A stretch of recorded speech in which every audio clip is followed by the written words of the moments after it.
Hey everyone, happy Sunday to you. I hope you're doing. My friend, I was at brunch today with a very good friend of mine. We've been friends since 1970. I'm talking a lot of years. And he asked me, he goes, "How are you always so positive? How are you like this?" And I said, "I did my work." Oh, hey Alan. All right, let me know if you want to come on. I'll explain it to you as well.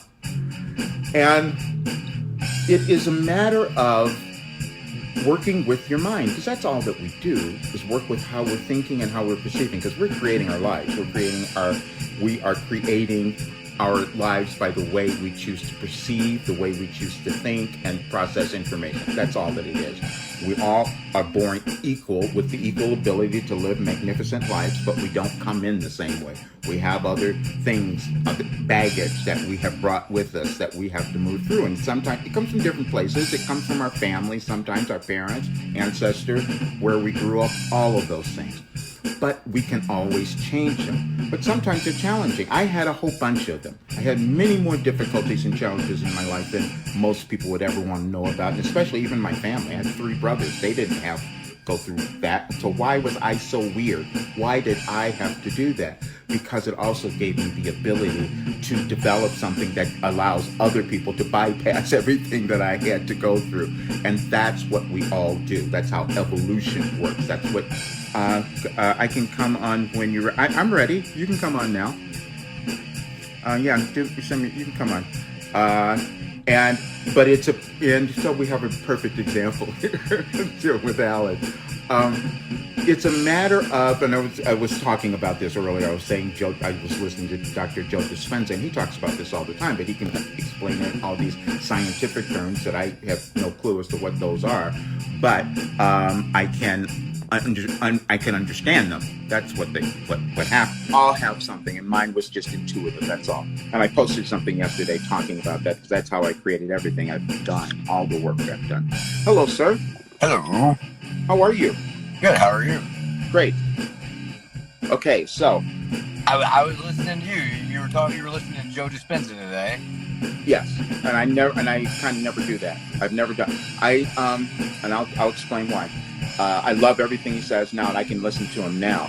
But at first, I couldn't do that. There were a whole bunch of people I could never listen to because I would think I was an imposter.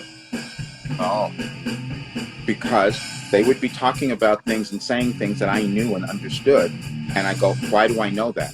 And it was really weird. And I've written it. I mean, I have documents going back to in the 80s, when I started writing in the 80s, and I can see things that I didn't understand. I was writing about focused attention. I was receiving this information and talking about focused attention, and it was told me, with focused attention you can do anything. I didn't understand what all of that meant, but we're talking about neuro-linguistic programming. That's all. It's about taking your attention, your mind, and focusing on something that you want to come about, instead of allowing it to be on everything else that you don't want, that you're creating insanity. And that's what it is. But it does take diligence. It does take time for us to do that, and we have to be willing to put in the effort. That's all. But it came up today because I was at brunch with my friend, and he knows my life because we've been friends forever. And he's like, "How are you always like that?"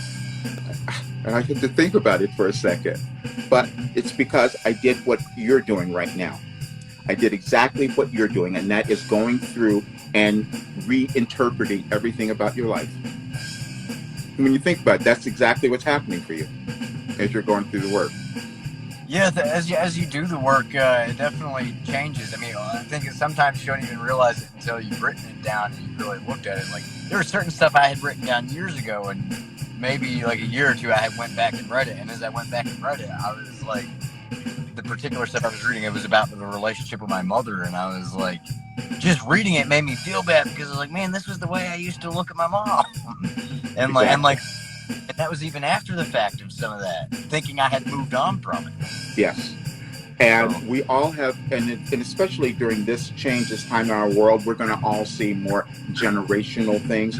When I discovered the ADHD, that I had the ADHD, when I was 70, which was crazy, that it was never diagnosed before that. But then I could go back and see, oh, wait a minute, my mother had that. we know it's kind of hereditary. We do know that certain things, and predominantly, we know that those kinds of things are. And I could see it in other people, not as close in my family, but in my mother, I absolutely knew it. And I also judged her because I didn't understand.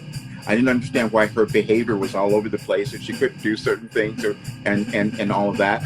But she had it, and she would have never known. Back then, we didn't have the understanding or the science to understand any of that.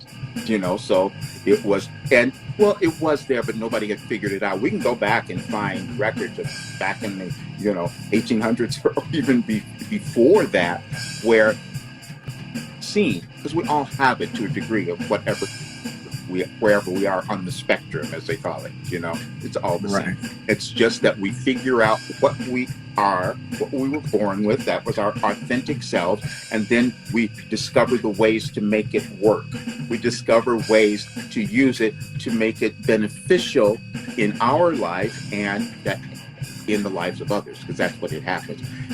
He was just saying the thing that I was out for a walk just a bit, and I had on my a video, and I was listening to this, and he was saying what I was saying to everyone about if more people, because that was the goal for my program, is to get people to like really become who they were, be happy, and change everything, and then we would change the world. And people would say, that sounds crazy. And he's explaining it from the scientific standpoint, because he says the same thing. And he knows it says that's why this is a great time in the world. Sometimes when you start writing answers to the questions and doing the work, what happens, like what I've kind of experienced is when you're writing it down, you just write it down. You don't necessarily even realize it until you go back and read it.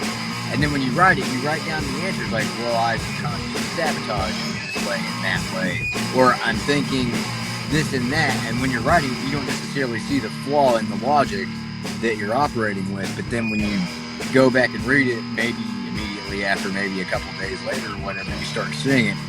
And as you start to realize it, I don't really know. I think it doesn't necessarily change your behavior, but it brings awareness to it. And so as it starts happening and you're doing it, you start catching yourself as you're doing it. But just the fact that you did what you did. Okay, first of all, just looking at it, just seeing it and acknowledging what is there starts to change it. Because a lot of times we're hiding. We don't want to know why we're not succeeding, why we're not, why we're in a crazy relationship, why we're doing all these crazy things. But we don't want to look at that. We know that it's us. We know that it's our fault, but we don't want to look at it. So what you did was, and this is why when I created the program, I said I want people to write. Because we can sit and listen to videos and things like that all day long. And it's not the same thing. It's not actively changing how we've been thinking. We're getting it in. It's helping a bit. It's always helping to listen to things of that nature. But the actual physical writing and going back changes. Your program is different than pretty much any other program. I've done quite a bit of programs, but your program is different than most any other program I've ever done in that way, because most programs are very packed full of videos and information and the person talking. And yours, there is information in there, and there is like a little bit of guidance. But your program is more so, it's more so getting in and doing the work and almost taking you by the hand to do the work. I've done a lot of programs where like they tell you kind of what to do, but they don't actually give you the workspace. And like your program actually paces people too. It keeps them from being able to just sit and binge on video content. And instead, I started from a different place. I started from a different belief, because I know everybody is perfect.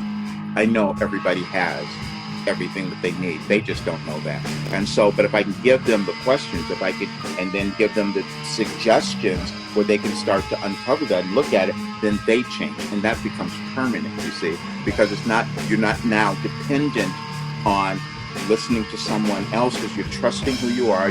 But it's a process. And the process is dependent on wherever we have been on our evolutionary scale in our lives. And that's just the way it is. There's no it has nothing to do with our age or any of that. It's just that we are We have a blueprint that we're meant to follow and open up, and it happens when we are ready. And it's also, when you look at science, neuroscience, it makes complete sense. If we've been trained in a particular way, we can't see beyond that. We can't, unless we start to actively introduce new information or new beliefs, new ideas, you see? So that's what it is. So it's just a process that we have to, and I never understood this. I do understand it, but I downloaded this a long time ago, years ago, and I used it in one of my other things. I don't know if I have it in there, but the practice patience and persistence. That's the same thing. It's like if we don't have what we want in our life, we've been practicing something incorrectly. So that means we just now have to go back and start practicing something in a different way. Practice what we want. Same thing that Joe was saying in different words. And then we have to be patient because we get pissed off.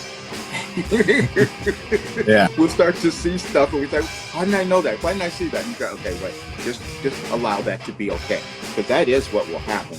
I see it all the time, and then we stop because it's too challenging. I don't want to look at it. So, okay, well, that's okay. You'll come back. And then that's why the persistence becomes so important because we're ready to stop. And I put out something the other day, and you might have seen. I said, never give up, because I've been working on this for a long time. Right. I mean, in my life and what I've lived and all of that.